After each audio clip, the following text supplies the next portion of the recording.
But the order that they're trying to put together is the order that I don't want to see. Well, because they have to sell pay-per-views, no, Joey. They're going to do this. This is the route, you fucks. The route they're going to bring him back against fucking the black dude at 170.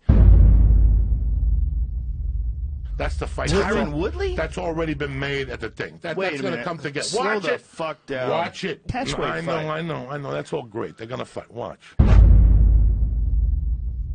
You think that Tyron Woodley is going to fight? Tyron Woodley. That was already established in New York. So the seed was already planted in New York. It was already planted.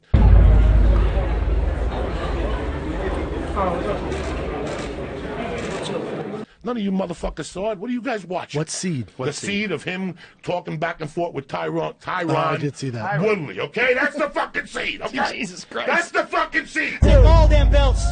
I'll take all them belts over there.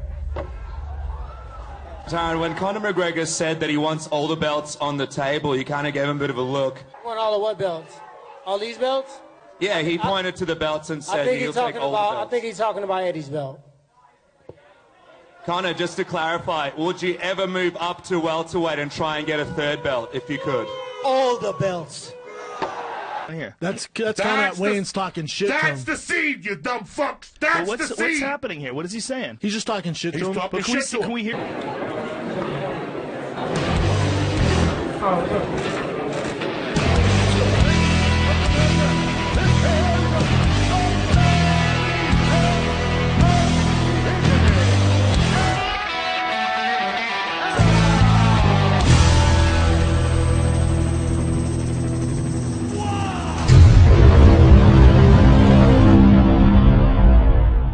Conor, who's kind of fucking crazy.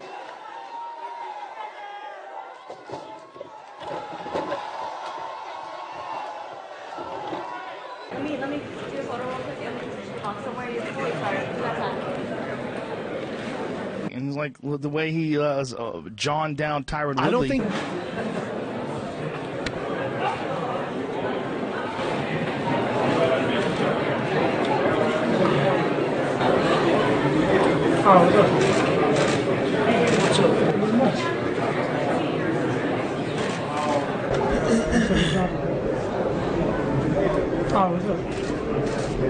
What's up? Not much.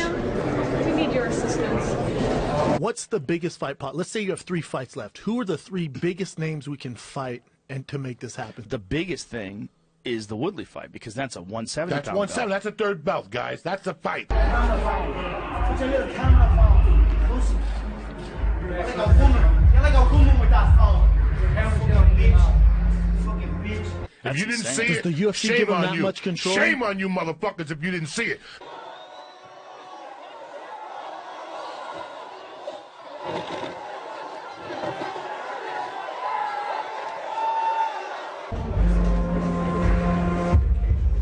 Fuck you. Please. Please what? Please what?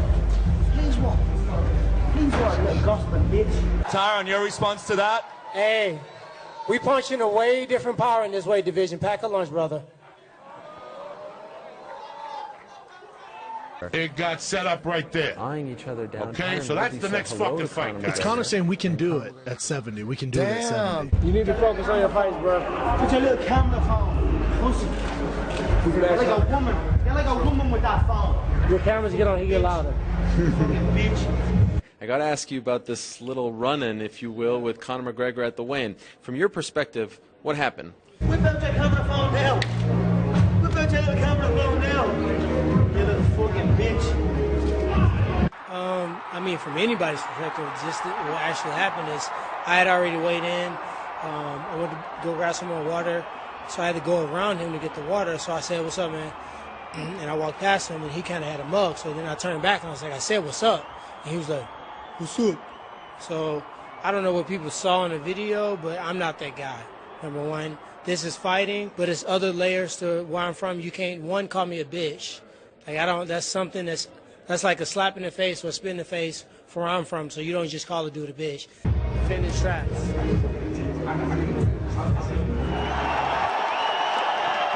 Maybe the 3 will be next. Maybe the 3rd one will be next. Maybe.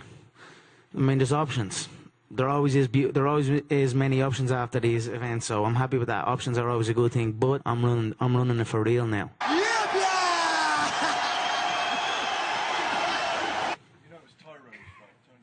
Yeah, I heard that. So, yeah, maybe that's a sign of things to come.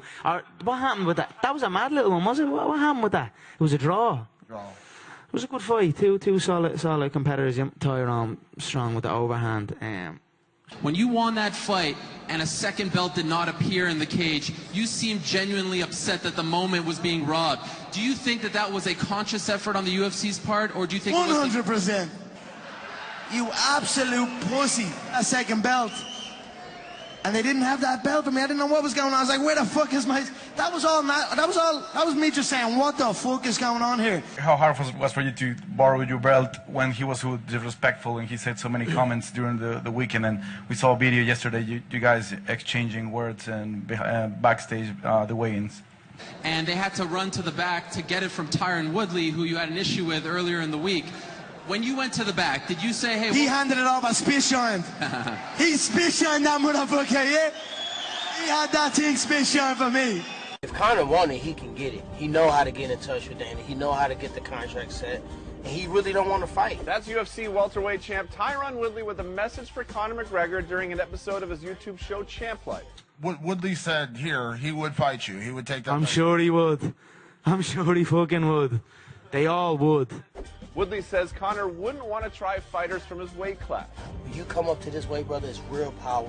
It's real people that'll put real hands on you, that'll push you down to the canvas, and you will not get up unless I let you move. Do you feel like he was sort of sizing you up there when he was looking at you after the weigh-in? I walk around at 205. You fought featherweight in your life before. Is there a weight class that you feel most comfortable at now, kind of at your age and in your weight? I feel good at all of them.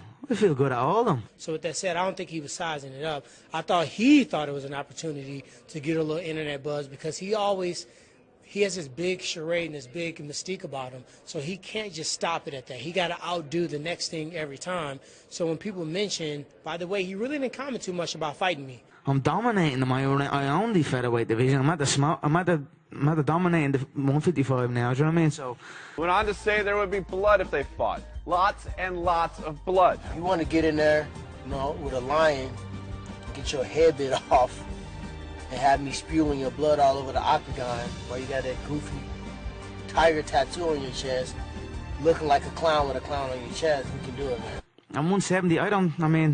I have no problem going to 170. I've been at 170. Obviously, he was against Nate. He was at 170 the second time, a real 170, but he's fought more at 155. But I've no problems. Like, that's I'm sizing them up all week, saying they're not on my level either. He said all those belts, but he didn't really get real specific because there's different levels when you start going up with a guy that's faster, that punches way dang on harder, and when I put you on the ground, you will not get up. We can do it in Ireland, Dublin. We can do it in back of White Castle. I don't care. But as far as MMA is concerned, is there anyone that you kind of think, oh, this would be a challenge? This guy is interesting to me. Anyone at all? So I think he kind of floated around that question about going up for the welterweight strap. The featherweight situation, the lightweight situation, the welterweight situation, that's a real situation also. I go in and slap that fool around. I will go in and slap that fool around the octagon. Woodley, and take that third belt, no problem. That's a real situation. Don't step to me and like make it like you really want to do something, because then I just got to flip the switch. I don't want to get ahead of myself, but he has fought at 170. Of course, you would take this fight if presented to you, right? Of course. Yeah. But he's fought Nate Diaz, who was a 155er. I don't know why they fought at 170. Those guys in general are terribly small for the weight. But that fight was more than just being explored. That fight has been in the works a while now. So look, there's a lot of steps to get through to get the fight done. But it's the fight to make. It's the fight that people want. It's the fight I want. It's the fight I know. I'm confident going in there. You look at the guys like Robbie Lawler and myself. They don't want to be in there with us. We're too big for them. You know what I mean? I walk around legit 205. So I think that was more for publicity, that he said that I fought at that weight. But the opponent he picked was someone that definitely was didn't have a great run at 170 himself because he was outsized. This looks like the next big fight. You and Conor McGregor, what's going on? What's really going on behind the scenes? For the record, he never called me a bitch. After the actual real weigh-in, it was really no words actually said to me. besides what's up. And then it was some social media stuff. Don't dress like Cruella DeVille. Don't freaking have a Gucci jacket on.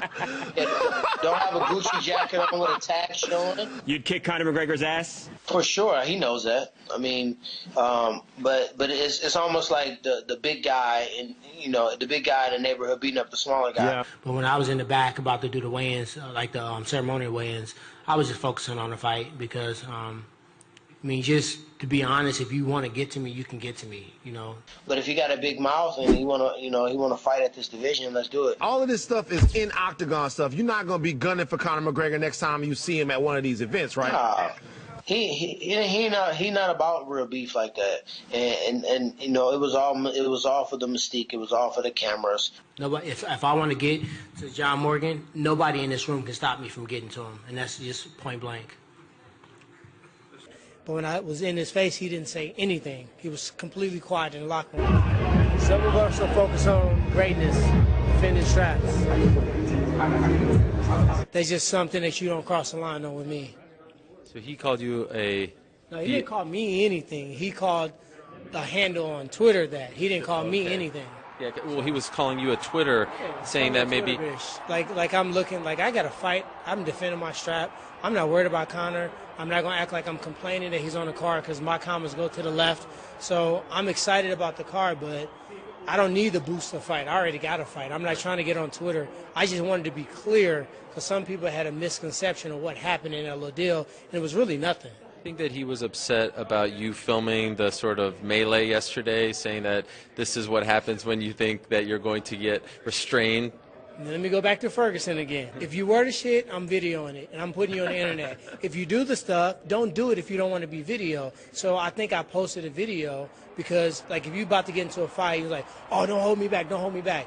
We decode that to mean hold me back. If you really want to get to somebody, if I want to get to this guy right here, there's nothing you can do to stop me from getting to him if I really want to get to him, if I really want to throw the share at him. I thought it was funny. I'm the only one that had an up-close snap like that, so I posted it, of course. Like, it's the moment. Tyron, the challenge!